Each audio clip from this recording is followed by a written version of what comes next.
Živijo in dobrodošli na prvem majskem RedOrbit webinarju. Danes bomo govorili o prilagajanju na spremembe pri navadah potrošnikov. V zadnjih 2 mesecih se je marsikaj spremenilo v našem življenju. Praktično čez noč smo nekako tičali v eni karanteni, zdaj pa zgleda počasi se ta karantena, te omejitve vladne deloma sproščajo. Življenje se, rečemo, nekako proba vračati v normalne tirnice, ampak navade, ki smo jih nekako prevzeli v zadnjih 2 mesecih, bojo vsaj nekatere verjetno ostale. Se pravi, kakšne bojo te nove navade, kako se bomo prilagodili tem novim situacijam, kako voditi podjetje v času sprememb, kako stati v stiku s potrošnikov preko digitalnih kanalov in podobne vprašanja in tematike bomo danes pokrivali z Dejanom. Dejan je zelo priznan inovativni menedžer, večletni predsednik in direktor, predsednik uprave A1 Slovenije, predsednik uprave VIP Mobile Srbija in zelo odmeven in prejemnik številnih nagrad s področja gospodarstva, tako da živijo, Dejan, hvala, ker si se nam pridružil. Lep pozdrav vsem, lep pozdrav iz Beograda, jaz sem še vedno tukaj v Beogradu, bolj ali manj delamo doma, lep pozdrav vsem. Evo, to je mogoče prvo vprašanje, kako je v Beogradu, kako si preživel te prvomajske praznike? V Sloveniji smo imeli dokaj tipično prvomajsko vreme, malce sonca, malce dežja, ampak smo šli lahko ven, odpravili se nam omejitve gibanja čez občinske meje. Kako je pa v Srbiji? Ja, to je bila drugačna situacija, ko sem spremljal prijatelje na Facebooku v Sloveniji z lepimi slikami iz narave za 1. maj. Mi še vedno imamo tukaj policijsko uro. Za 1. maj preko vikenda smo bili, mislim, da več kot 130 ur zaprti, tako da niti smeti nisi mogel odpeljati ven, na cestah vojska, policija. Tako da je situacija bila dosti bolj stroga tukaj. Še vedno imamo policijsko uro, izgleda, da se bodo zadeve jutri normalizirale, torej danes skupščina odloča o odpravi teh izrednih razmer, ki smo bili v bistvu v nekem vojnem stanju. In upam, da z jutrišnjim dnem torej boš lahko tudi po 6. uri s prehodu kužka šel na cesto, odnesel smeti ali pa šel na sprehod. Ok, Srbija in Slovenija se zgleda še zmeraj daleč, čeprav blizu kot trga, ampak daleč narazen, kar se tiče samih ukrepov in same gospodarske situacije. Tudi po kupni moči se trga precej razlikuje. Kakšne so pa tiste glavne razlike med vedenjem potrošnikov v Srbiji po Sloveniji? Ja, mogoče se mi zdi, da enostavno v Srbiji ljudje živijo bistveno bolj ameriško. Kar so se odprli ti veliki shopping centri, se večinoma dogaja družabno življenje tam, kar je dosti žalostno videti. Mi seveda smo se temu prilagodili, večina naših prodajnih mest je prav v shopping centrih. Drugače pa je neka konzumna naravnanost, se mi zdi dosti večja, enostavno dosti hitrejše poteka življenje. Ljudje se dosti hitreje, se mi zdi, tudi prilagajajo tem spremembam, še posebej deluje, se mi zdi ta neka po eni strani ta kultura shopping centrov in nekih brendov, ki razvijajo svoje poslovanje, po drugi strani pa ta še vedno majhno podjetništvo, še vedno, ko greš na trg, imaš tam ljudi, ki svojih avtomobilov prodajajo, na havbi imajo jagode in podobno, in predvsem je veliko še teh malih trgovin, kjer se ljudje ukvarjajo še vedno z ročnimi deli, in to tako ali pa drugače prodajajo. Recimo čevljarjev, ki jih v Sloveniji prav zares skoraj da več ne vidiš, imaš v Srbiji na vsakem koraku. Se pravi, razlika na samem trgu je ogromna, ampak mogoče kaj pa, če bi primerjal VIP Srbijo pa A1 Slovenijo? Se pravi, 2 podjetji, ki jih ti vodiš z istega področja, verjetno tudi kar se tiče velikosti podjetij, dokaj podobna velikost, ampak čisto drugačne kulture. Kako je voditi take 2 velike podjetji na 2 dokaj različnih trgih? Ja, to gre verjetno za največji izziv v svoji menedžerski karieri. Ko sem prišel v Srbijo, takrat sem bil zadolžen samo za Srbijo na obdobje in potem z našimi novimi lastniki, Meksikanci, so združevali neke sinergije in sem poleg Srbije dobil tudi Slovenijo nazaj. Danes imamo tukaj 2 blagovne znamke, A1 v Sloveniji, VIP Mobile v Srbiji. To sta še vedno 2 kulture, 2 valute, 2 religije, 2 pisave, cirilica in latinica. Predvsem pa še vedno se mi zdi 2 kulture vedenja v podjetju, ki jih moraš upoštevati. Jaz sem skušal eno obdobje dati se skupaj na en imenovalec in skušati svoje izkušnje, predvsem, ki sem jih nabiral v Sloveniji in deloma na Hrvaškem, ko sem delal še za McDonald's, enostavno prelesti na Srbijo in to enostavno ni šlo. To sem videl, da po enem letu, da moram zadeve narediti drugače, da se moram tudi jaz naučiti. Danes pa mislim, da imamo eno kulturo, ki na velikih področjih je zelo podobna, tam, kjer pa ima smisel in upošteva te lokalne sposobnosti, pa se prilagaja. Lahko dam recimo primer, mi seveda delamo zelo podobne stvari na trgu v Srbiji in v Sloveniji, ampak ko dam neka zelo podobna ali pa ista navodila, ali pa želje in v Srbiji in v Sloveniji, ponavadi v Srbiji prideš do rezultata na bistveno bolj inovativen način, v krajšem času in pa za manj denarja, seveda tudi bistveno manj strukturirano. V Sloveniji pa imamo nek bolj germanski način dela, skušamo biti strukturirani, veliko razmišljati, dolgo debatirati, to so PowerPointi na 100 straneh in potem tudi pridemo do rezultata. To traja včasih nekoliko dlje, včasih je nekoliko dražje. Je pa res, da znamo Slovenci mogoče po drugi strani malce širše pogledati na situacijo, prednost imamo tudi, ker smo mogoče malo bolj poligloti kot Srbi. Ampak to učenje eden od drugih je seveda nam dal zelo veliko kompetitivnih prednosti, tako danes Srbija uči od Slovenije in pa Slovenija uči od Srbije. Ja, gotovo ta vodenje, ali pa stil vodenja je treba absolutno prilagajati, kot si sam omenil, in gotovo se je ta stil vodenja podjetja v zadnjem času precej spremenil, predvsem zato, ker večino podjetij in večina z nas dela od doma.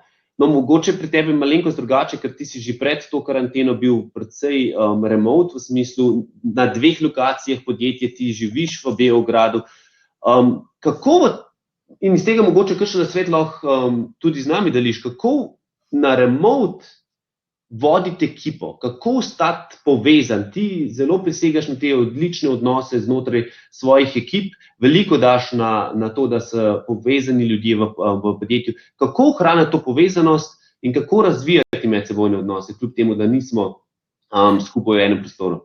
Ja, jaz lahko malce opišem, kako smo mi šli v to krizo, tako podjetje v Sloveniji kot podjetje v Srbiji.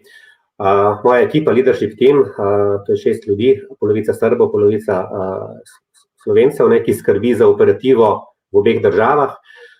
Zelo hitro smo naredili to krizno ekipo in v bistvu definirali nekaj ključnih točk.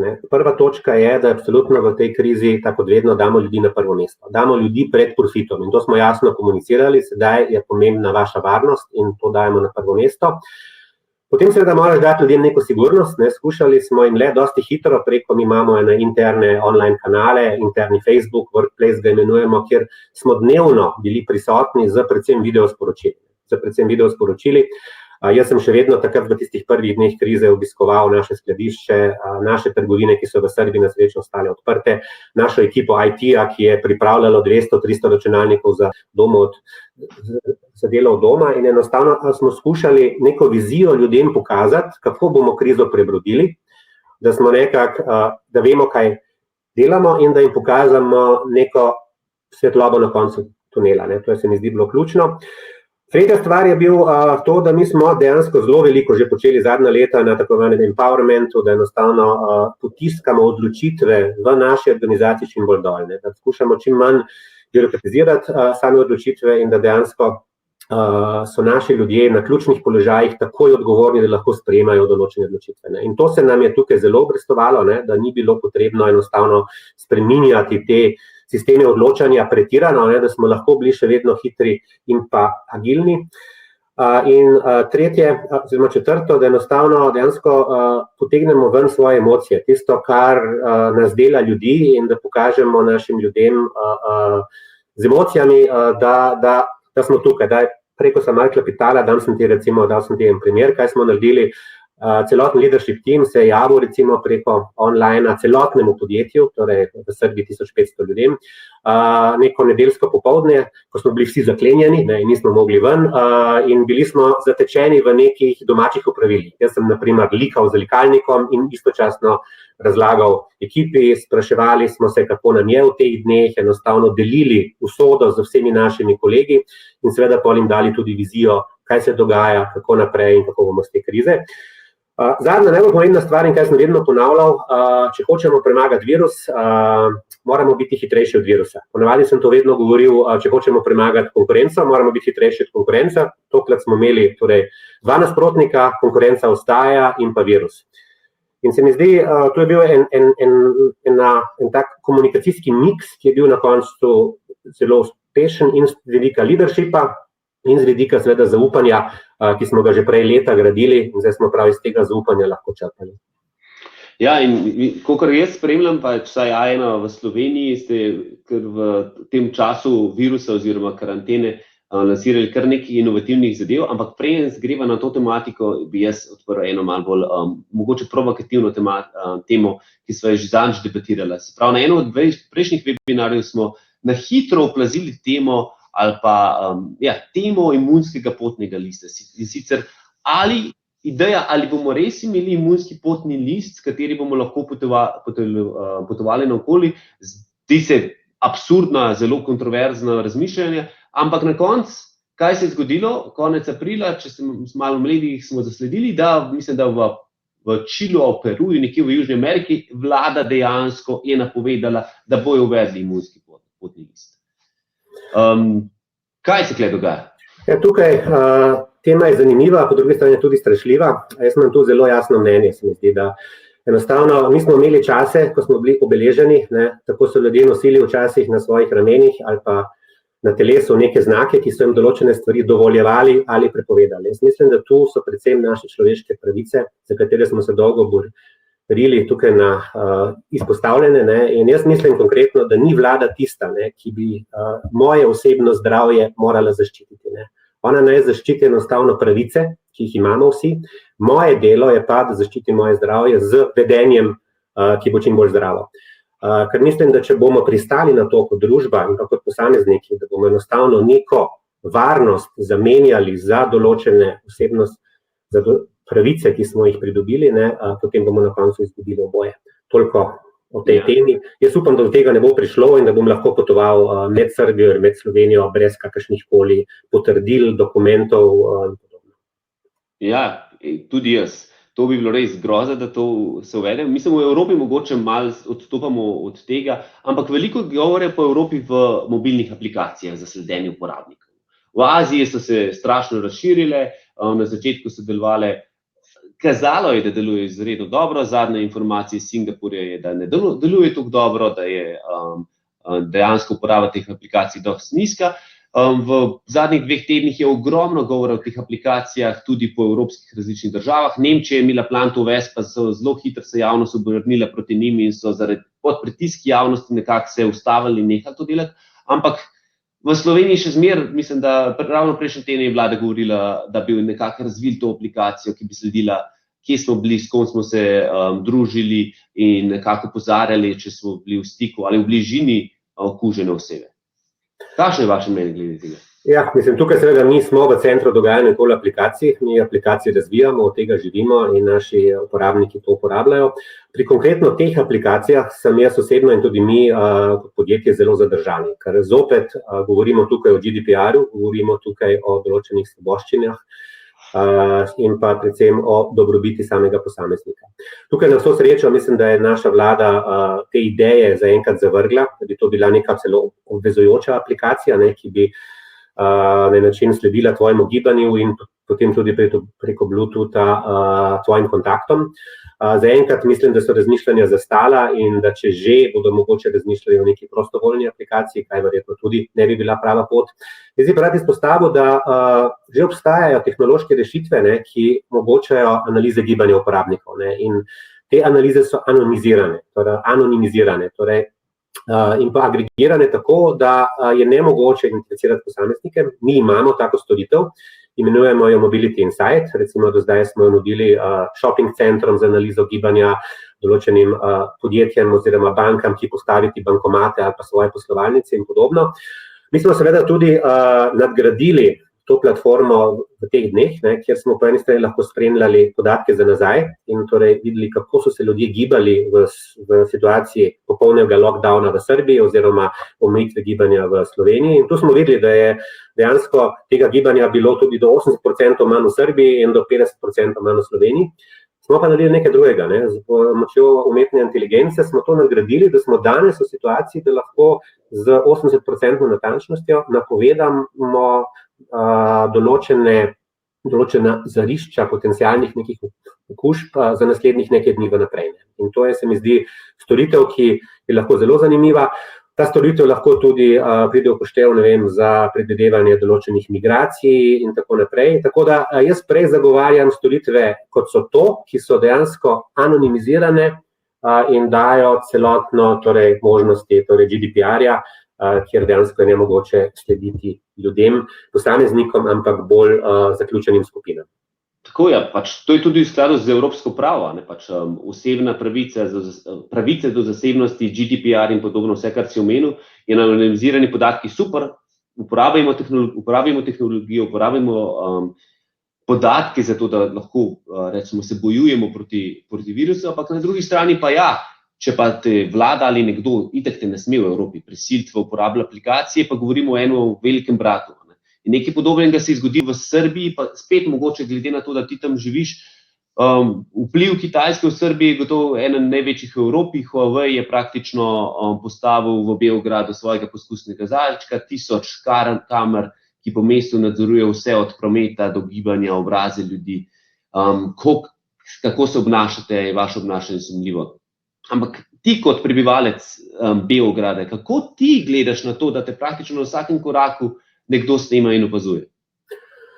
Mislim, po eni strani bi rad rekel, Srbija seveda ima eno zanimivo strategijo odnosov z svojimi partnerji. Mislim, da ima podobno strategijo, kot so včasih v Jugoslaviji imeli v času neke neovrščenosti. Torej, za vsemi skuša biti kar se da dobra, tako s Kitajsko, tako z Rusijo, tako z Evropsko unijo. In tudi z arabskim svetom. Tako da, naprimer, Arabci gradijo Beograd na vodi, Rusi investirajo v mostove, ceste, oziroma Kitajci mostove, ceste, cel kup je ruskih investicij in pa Evropska unija je tukaj tudi. Tako da tukaj ta del mislim, da jim kar dobro gre, kajti, kar se tiče tujih investicij, Srbija vodilna v regionu. Zadeva, ki jo nagovarjaš, o njej niti ne vem veliko, enostavno te kamere se pojavljajo v resnici, ne vem pa, kako se uporabljajo trenutno, torej mi ne nudimo nikakršno infrastrukturo za to. Upam pa, da se ne bodo uporabljali na način, torej kot vemo iz Kitajske, kjer lahko tudi na način vemo, da slediš posamezniku, njegovemu obnašanju in podobno. Mislim, da je srbska družba predrugačna, da bi lahko to dovolila. Ja, upajmo. No, ampak tehnologija ni vedno samo slaba. V dobrih rokah in v pravilni uporabi omogoča izjemni gospodarski razvoj, od pametnih stavb, ki jih v A1 podpirate že kar nekaj let, pa do telemedicine, ki se je mogoče pojavila predvsem v zadnjih 2 mesecih. V zahodni Evropi je nekaj že dokaj standardnega, v Sloveniji ali pa v naši regiji pa nekaj dokaj novega. Ali bo telemedicina ostala? Po eni strani gremo, jaz mislim, da je to trend prihodnosti, ker je super, ni mi treba k zdravniku iti, ni mi treba čakati v čakalnici z 7 drugimi bolnimi ljudmi, da bom še kaj tam staknil, ampak ali bomo uporabniki zaupali, ker dejansko gre za pogovor zelo zasebnimi in osebnimi podatki s svojim zdravnikom preko tehnologije. Mislim, da mislim, da zdaj še posebej ta šok tega virusa, ker smo vsi bistveno bolj začeli vse te tehnologije uporabljati, je tudi na način, se mi zdi, zgradilo neko stopnjo zaupanja do tega, predvsem pa tudi odvzelo nekatere prvinske strahove, ki smo imeli, ko smo komunicirali. Enostavno, jaz se spomnim, moje prve videokonference, ki sem jih imel v življenju, so bile bolj čudne, ker nisi človeka čutil, vonjal, videl in mu bil blizu. Zdaj mislim, da smo se vsi na to navadili. Podobno se bo zgodilo tudi, se mi zdi, v kontaktu z zdravniki. Tukaj bo zaupanje ključno. Seveda boš mogel tega zdravnika na način mogoče tudi celo osebno poznati, da bo to lažje. Smo pa mi že začeli določene projekte. V Srbiji smo trenutno pred nekaj dnevi lansirali skupaj z nekaterimi partnerji, predvsem zasebnimi zdravstvenimi ustanovami, platformo DocTalk, kjer dejansko lahko kdorkoli pokliče in dobi neke osnovne zdravniške nasvete, na način, da ne vprašaš Google, ampak vprašaš nekega resnega zdravnika.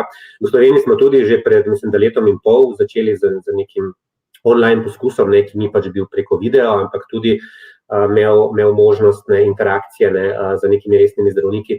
Tako da mislim, da se bo to nadaljevalo. Na končni fazi pa, tako kot sem prej mogoče rekel, zdravstvo je predvsem v prvi fazi tudi moja odgovornost, da za njega skrbim, potem pa tudi nekega zdravnika, ki ga bom tudi v neki fazi mogel verjetno videti, da bom pa z njim potem delal neke terapije oziroma bil v kontaktu, pa se mi zdi, da bo ta online svet lahko pripomogel v bodoče. Ja, absolutno. Ta osebni stik je drugačen, kot si omenil. Pač ne čutiš ga, ne vidiš ga, ampak vi ste prav v času pandemije lansirali v Sloveniji virtualno trgovino. Ker gre, izkušnja je čisto drugačna, ko govorim z zdravnikom, kaj greš zmeraj za tehnološko pomoč, nakup telefona ali kaj podobnega. Ampak gre za popolnoma nov koncept komunikacije, predvsem zaradi tega, ker pač osebnega stika ni. Kakšni so bili odzivi potrošnikov in kako ta zadeva deluje? Mislim, tukaj bi se rad zahvalil svoji ekipi, ki je naredila to neverjetno zadevo. Mi smo na dan, ko smo morali zapreti trgovine, smo odprli našo virtualno trgovino. To odprtje je sicer bilo planirano, ampak nekoliko kasneje in tukaj mislim, da smo par dni prej delali 24 ur na dan, tako da velika hvala ekipi, mislim, da marsikdo sedaj tudi posluša. In tukaj smo dejansko uspeli narediti neverjetno zadevo. Trgovina pa je približno takšna, oziroma mogoče povem, ti si enkrat omenil, mi smo že imeli enkrat virtualno trgovino v Second Life-u, to je že mislim, da 15 let nazaj, tista platforma, ko si se lahko v svojim avatarjem sprehajal po nekem digitalnem svetu. In takrat smo fantazirali, kaj če bi mogoče tudi lahko tukaj prodajal in tako naprej. Tako da sedaj se je to uresničilo. Trgovina je približno takšna, da je locirana v naši poslovni zgradbi, tako da nimamo stroškov z dodatnimi najemninami, je opremljena popolnoma enako kot katerakoli druga naša trgovina, kadar, ko pogledate v njo skozi ta virtualni svet, torej vidite iste stvari kot v naši trgovini, vidite naše zaposlene v naših uniformah, ki smo jih posebej izšolali seveda za delo pred kamerami. In v bistvu lahko stranke vse storitve, ki jih opravljajo v naši trgovini, tudi odpravljajo tam, pri čemer pa naš zaposlen stranko ne vidi, stranka pa zaposlenega vidi. Ta live shop je zaživel 16. marca in v bistvu je to neka fizična prodajalna v virtualnem svetu, mislim, da smo edini v Sloveniji, ki to nudimo. Seveda know-how, ki ga sedaj razvijamo, je seveda zanimiv, se mi zdi, za marsikaterega drugega retailerja. Ker mi že razmišljamo, da bi mogoče še kako drugo trgovino odprli. Sedaj ne rabiš velikih najemnin na high streetih, ki jih plačuješ, ampak lahko imaš virtualno trgovino tudi v Murski Soboti in prodajaš po celi Sloveniji in podobno. Mi smo celo razmišljali, ko smo sedaj opustili to trgovino, ko smo imeli malo pogovorov, kaj če virus dejansko napreduje in imamo mogoče koga v trgovini, ki bi zbolel, potem seveda bi mogli to celotno trgovino in celotno ekipo izolirati in bi trgovino zaprli, smo celo razmišljali eno obdobje, lahko organiziramo to trgovino po principu Big Brotherja, kjer imaš ti ekipo ali pa dve ekipe, ki so popolnoma ločene, ki živijo v svojem svetu, ki so tam mogoče 2-3 tedne in se potem menjavajo, kar bi bilo posebna izkušnja. To smo potem nismo izpeljali. Ampak danes ta trgovina deluje fantastično, po 3 tednih poslovanja, zdaj to so podatki zadnji, ki jih imamo preko 500 naročil in smo že na nivoju neke dobro delujoče povprečne naše trgovine. Pripričan sem pa, da bo verjetno ta virtual shop v naslednjih tednih, mesecih ratal da trgovina za največ prometa. A pa se je nekako, malo si že dotaknil se investicije, meni se sanjane, kakšna investicija, a se investicija že pokrila, oziroma a se splača glede na investicijo in rezultate, ki ste jih trenutno že zabeležili? Investicija je zelo podobna kot investicija v klasično trgovino, kar se tiče opreme, mogoče IT oprema nekoliko dražja, pa ne veliko. Potem pa je velik prihranek na opremi, na v bistvu sami najemnini. Tako da to je ta prednost in predvsem v convenience-u, mi lahko kapacitete te trgovine hitro širimo z dodajanjem novih linij, novih kamer, novih ljudi, glede na porabo, imamo zelo jasno analitiko tega in predvsem iz ene trgovine lahko servisiramo celotno Slovenijo. V telekomunikacijski branži v preteklosti so bili poznani, vsi playerji so bili poznani po tem, da ste zelo vlagali v komunikacijske in trženjske kanale, s pridom ste izkoriščali v celotni marketinški splet, od televizije, radia, offline, digital in vsega. V zadnjih 2 mesecih se je ta situacija glede kanalov precej obrnila, večino kanalov so zelo ohromljenih. Kako ste se vi prilagodili na to situacijo, kar se tiče marketinške investicije? Ja, mislim, seveda, mi smo v 2 dneh kompletno zaprli pisarno in šli delati od doma. Celotne ekipe so potem morale od doma torej namisliti, kako lahko hitro prerazporedimo budžete in kaj lahko naredimo v dani situaciji. To smo uspeli kar dobro narediti, predvsem smo selili komunikacije tja, kamor so se selili naši uporabniki. Predvsem je to bila digitalna komunikacija, na vso srečo bili smo že do takrat verjetno med vsemi mobilnimi in pa fiksnimi operaterji na tem področju najbolj aktivni. Mi smo bistveno zmanjševali v zadnjih letih torej naše proračune na klasičnih kanalih, kot so televizija, radio in pa print, in selili velik del budžeta na digital. To smo še povečevali v tem času. Potem smo seveda zamaknili določene kampanje, ker smo enostavno videli, da trgovine so bile zaprte in določene produkte, ki bi jih lahko mogoče prodajali v večjih količinah, to lahko naredimo samo preko trgovin. Potem smo seveda se skušali prilagajati in smo hitro naredili nekaj novih kampanj, nekaj novih produktov, s katerimi smo skušali nagovoriti te nove potrebe uporabnikov, recimo za delo izven pisarne. Hitro smo našlaufali skupaj produkt, ki je pač imel tudi vse, kar recimo potrebuješ, od laptopa preko connectivity-ja, preko modema in podobno. Potem smo intenzivirali prodajo naprav na obroke, laptope, gaming konzole in tako naprej. Skušali smo v samem live shopu na en inovativen način obveščati, da povemo ljudem, da je ta live shop odprt in da strahove, da pokličajo tja in da se tam prijavijo, vzamemo. In to je v bistvu to. Trenutno je še vedno najučinkovitejši kanal digital in to nam pač omogoča predvsem hitro prilagajanje glede na situacijo, ki se v bistvu menja dnevno oziroma tedensko, kar se tiče ljudi, njihove mobilnosti in njihovih navad. No, ampak ja, to je absolutno res. Že Heraklit je rekel, da edina stalnica življenja so spremembe in tukaj vidimo, da ste ogromno sprememb naredili, ampak mogoče še eno malo podvprašanje. Absolutno ogromno novih stvari ste lansirali. Kako, zdaj pa govorimo o stališče podjetja in psihologije in spremljanja teh navad, kako se prilagajati navadam potrošnikom, kako spremljati, kako se odločati, kaj lansirati, kdaj lansirati in kako ostati v trendu? Ja, mislim, spet bi tukaj uporabil besedo, moramo biti hitrejši od konkurence in te trende zaznavati. Mislim, jaz v bistvu dnevno, ravno pred današnjim videokolom sem imel za svojo ekipo v Sloveniji en razgovor o samih trendih in kako se produktno odzvati, ne kratkoročno, ampak dolgoročno na te izzive, ki jih imamo. Predvsem je treba biti zelo senzibilen na to, kaj se dogaja, kako se uporabniške navade spreminjajo in kaj še bo. Predvsem to, kaj še bo, je verjetno največji izziv za nas. Predvsem mislim, da bo tukaj nadaljevala dominacija spletne prodaje pri vseh produktih. Potem sama lokalizacija mislim, da postaja tudi pomembna. In predvsem delo na teh virtualnih izkustvih nadaljavo.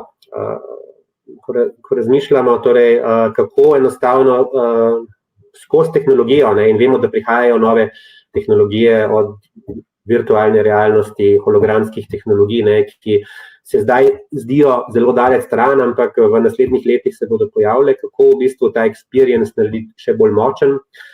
Mislim, dober primer je recimo to, kako v tej računalniški igri Assassin's Creed lahko ogledaš med tem, ko igraš, si lahko ogledaš vsa čuda tega sveta, od egipčanskih piramid do Pariza in podobno. Ena stvar, ki se mi zdi pa ključna, da kar se tiče blagovnih znamk, in tukaj bodo morale postati še bolj sočutne, kot so bile, in enostavno to delo nadaljevati v tem digitalnem svetu. Mi smo seveda še vedno osredotočeni na to, da skušamo najboljšo uporabniško izkušnjo ponujati in temu posvečamo pa še vedno ogromno pozornosti v kontekstu teh spremenjenih navad. In tu gre predvsem tudi za oblikovanje omnichannel struktur, ki jih bomo bodoče uporabljali in skušali torej celotno našo pojavnost na čim boljši način na celotnem trgu povezovati. Tukaj sem eno odlično vprašanje dobila, ali boste lansirali virtualne te live shope tudi na drugih trgih, predvsem v Srbiji. Zakaj je zame to zanimivo? Mi smo že pred leti začeli delati tudi z določenimi klienti na srbskem tržišču in kaj je bilo moje opažanje, ker sem bil tako čist šokiranje. V Sloveniji online trgovina super šibala, prodajali se je vse, išče spet na trgovino, z istim ponudbo lansiraš v Srbiji in ni deloval. Zakaj ni deloval? Potem, ko smo šli analizirati, testirati, smo ugotovili, da v Srbiji, pa to je bilo res, mislim, da 6 let nazaj, tako da se prepričam, da se je zelo spremenilo stanje, ampak vsem, Ugotovili smo, da v Srbiji ljudje niso bili pripravljeni oziroma da je bilo strah v browser na internetu pisati kreditno kartico. Pa če bilo je secure banka povezava, niso upali številko kreditne kartice upisati in so raje dvignili telefon, poklicali v trgovino in po telefonu operaterju povedali številko kreditne kartice, ker je 3-krat bolj večji security breach, ne?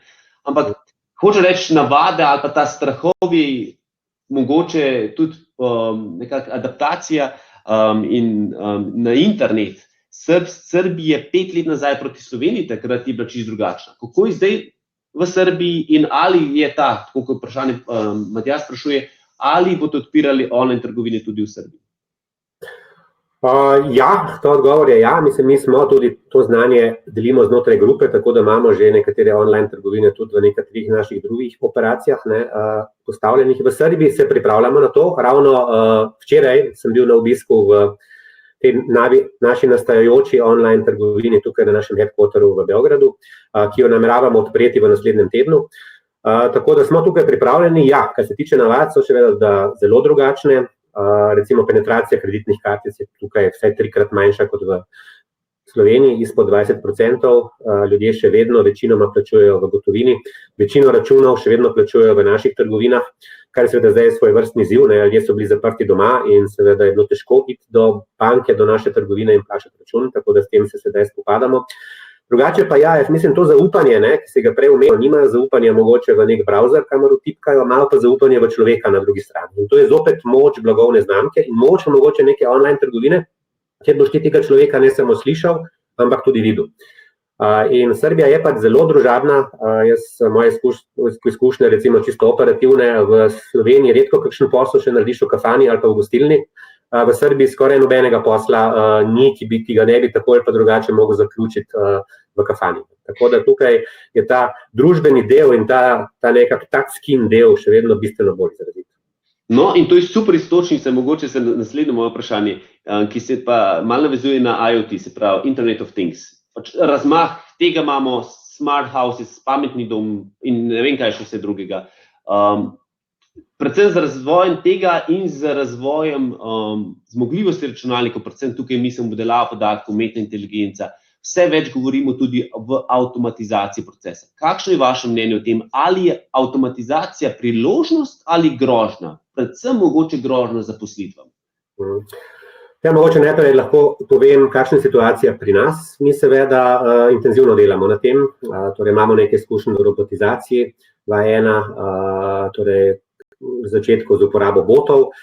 Zdaj pa v bistvu že nadomeščamo določene rutinske naloge, ki so jih delali naši sodelavci z roboti. Tako da imamo trenutno samo v A1 okoli 7 robotov, ki nam dela v VIP-u 5 in v naslednjih 2 letih bomo imeli verjetno tam nekje do 30. Prav robotov, ki v bistvu, in to si morate predstavljati, to pač ni nek tam robot, ki miga in karkoli dela, ampak računalnik, ki v bistvu klika z miško.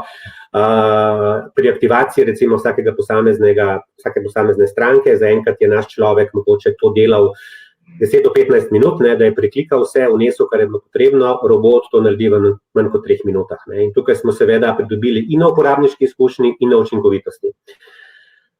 Do leta 2023 nekako imamo cilj, da skušamo celotno poslovanje do te mere digitalizirati, da se bo četrtina vseh naših procesov izvajala na način avtomatsko. Je pa na dolgi rok seveda še vedno ključna razlika sama uporabniška izkušnja. In jaz mislim, da to ni grožnja zaposlitvi. Robot ali pa neko online izkušnja bo vedno tudi imela nek offline, verjetno touchscreen moment. Jaz mislim, da kar se tiče robotizacije, je predvsem vidik, kako management in pa lastniki gledajo na to. Jaz mislim, z vidika P&L-a in tu imaš mogoče 2 variante. Eno je, da gledaš investicije v opremo kot investicijo in zaposlene kot strošek, drugo je pa, da gledaš investicije v zaposlene kot investicijo in samo opremo, mašine kot strošek. In seveda tudi varianta vmes. In jaz mislim, jaz sem bil vedno med tistimi, ki je gledal strani P&L-a investicijo v zaposlene kot investicijo in pa investicijo v opremo kot strošek. In jaz mislim, da kombinacija enega in drugega bo potem ta pravi mix za dobro uporabniško izkušnjo, Jaz se vedno spomnim primerov, kjer so v bistvu mašine, ki jih imamo, in sistemi in omrežijski sistemi v bistvu imeli nek problem. In nikoli ni mašina rešila ta problem, vedno je potem človek, ki je sredi noči vstal, vzel šraf cigar v roke ali pa nek laptop in zadevo rešil, ne. Tako da mene ni strah, da bi to bila prevelika grožnja zaposlitvam.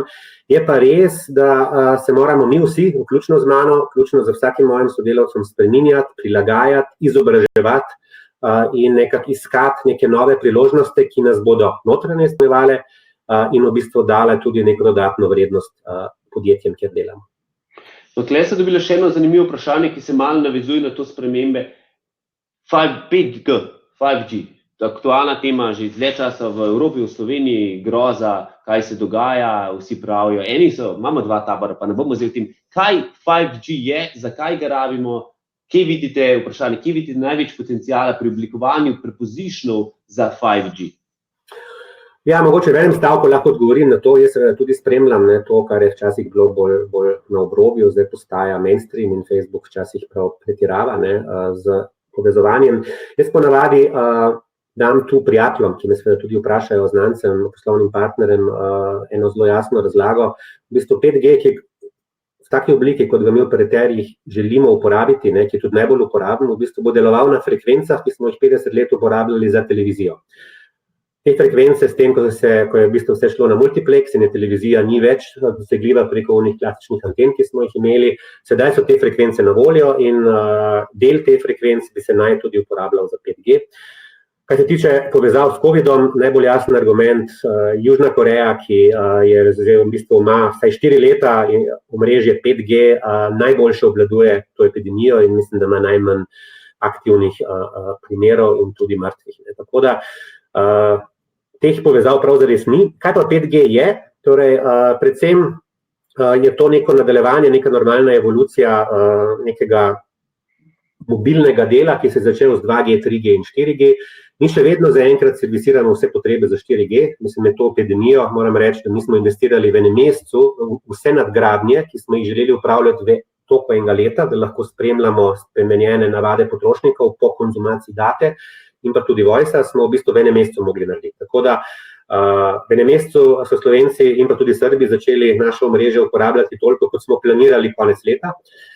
In seveda to bo nekoč imelo neko mejo. 4G kapacitete so tudi omejene in morala bo priti neka nova tehnologija, če bomo želeli uporabljati vse te naše naprave tako kot do zdaj. Priložnosti pa so predvsem na področju IoT-ja in pa Big Data. To so se mi zdi zadeve, ki se bodo spremenile. 5G ima seveda tudi to možnost uporabe, ki je predvsem zanimiva, da je ta latenca med tem, ko ti karkoli želiš sporočiti omrežju, bistveno nižja kot pri ostalih tehnologijah. In zaradi tega pametni avtomobili in operacije na daljavo in vse skupaj, kar je do zdaj bila fikcija, postaja tudi mogoče realnost. No pa v Aziji tudi pač super popularni ti super appi, WeChat ali pa Grab, Gojek, kjer imaš v eni aplikaciji združeno vse, od plačevanja s telefonom, se pravi mobile paymentov, do spletne trgovine, kjer lahko vse kupaš, do chata, videokolov, social networkov in podobne zdaj. Zakaj tega ni v Evropi, oziroma mogoče še ni v Evropi? Ja, mislim, dobro vprašanje. Jaz si predstavljam to pač, tukaj je nekako le drugačna naša kultura, te aplikacije WeChat, kot je meni znano, in nekatere druge, obstajajo že dolga leta in se v bistvu združujejo predvsem različne funkcionalnosti, od messenginga, naročanja zdravnikov, mobilnega plačevanja, naročanja hrane, plačevanja prevozov, malih oglasov. Torej v bistvu združuje ta aplikacija vse, kar potrebuješ, in seveda s tem tudi obstoja ta tako imenovani stickiness. Mi še vedno imamo predvsem, mislim, da drugačne aplikacije za vse te potrebe. Jaz na zahodu prav zares, ali v Evropi ne poznam neke primerljive aplikacije. Verjetno so tukaj lokalne specifike. Vemo, da ponekod, Uber ne dela v vseh državah, Amazon dela na drugačne načine v vseh državah, torej e-hrana je še vedno neka lokalna rešitev. Zdaj smo toliko manjši in toliko bolj lokalni, jezikovne razlike so tukaj, regulacija je različna, tako da jaz si predstavljam, da predvsem zaradi tega. No pa, kljub temu v zadnjih dveh mesecih v času epidemije so se pač vse te, če se malo vrnemo nazaj na navade potrošnikov, precej spremenile, veliko več kupujemo preko spleta, številke so šli praktično v vseh industrijah, seveda razen v turizmu, strmo navzgor. Za ogromno je novih uporabnikov, ki v preteklosti niso kupovali preko spleta, pa so zdaj naročali hrano preko dostavo hrane, dostavo pripravljene hrane ali pa iz retailerjev. Katere od teh navad bojo po tvojem ostale tudi v prihodnosti? A lahko bo isti trend, ki ga zdaj vidimo, a bomo nadaljevali, samo pač čez 14 dni, ko je v shopping centri odprti, ignorirali internet, pa šli nazaj v shopping centre? Pa gled, jaz mislim, osnovni postulat te tehnologije, naše tehnologije, vseh tehnologij je v bistvu pomagati uporabnikom, ne, in da se zadeve poenostavijo, optimizirajo stroški, se povežemo tako ali pa drugače z oddaljnimi lokacijami in pa ljudmi. Jaz mislim, da potrošniki bodo uporabljali tehnologije, ki bo prav te zahteve uporabljala, izpolnjevala, ne. Tako da mi recimo trenutno lahko dam primer, da teh dneh lansiramo eno platformo Life Engage, kjer bomo probali, torej prav na ta način potrošnika, ki se nas bo kjerkoli recimo poklical v naš klicni center, ne, in ga bomo tako vprašali, poglejte, imate možnost tudi mogoče z nami komunicirati preko WhatsAppa, preko nekega drugega digitalnega kanala, ali to želite, da ne, in na ta način mu tudi olajšate glede na njegove preference to odločitev. Ne. No, jaz mislim, da ja, ampak jaz mislim, da bomo morali seveda podjetja biti na to pripravljena in seveda tukaj odigrati svojo izobraževalno vlogo interno in eksterno. No, mogoče pa to super zdaj, se pravi, podjetja bomo mogli biti pripravljene, se pravi, veliko, tudi ampak na splošno, veliko stvari se seli v virtualno okolje, na internet. Kakšna je ta vloga podjetij, oziroma predvsem kakšna je vloga vodstev podjetij pri tej transformaciji, in kakšne kompetence moramo graditi, kakšno ekipo moramo zgraditi. Simobil, že 10 let nazaj, ko si ti tam začel, je praktično bil en izmed prvih, ki je gradil ta user experience ekipo. Sprav, kakšne kompetence in kakšno ekipo ne zdaj gradimo, da bomo pripravljeni na to transformacijo, ki nas čaka? Ali pa ki se že dogaja? Mislim, gled, to je tema, ki me je najljubša, ki me je najbolj blizu in v bistvu moje edino poslanstvo, ki ga vidim, ne, kot vodja, je prav to, ne, da enostavno zgradiš ekipo, zgradiš sistem, zgradiš neko okolje, ne, v katerem lahko dejansko ideje cvetijo, in če se to zgodi, v končni fazi so zaposleni, uporabniki in na koncu tudi lastniki zadovoljni. Jaz mislim, da predvsem se ta skrb za uporabnika, ne, se ne zgodi v nekem IT sistemu, ne. To se predvsem ohranja in pa razvija v glavah zaposlenih, v korporativni kulturi v podjetju, ne.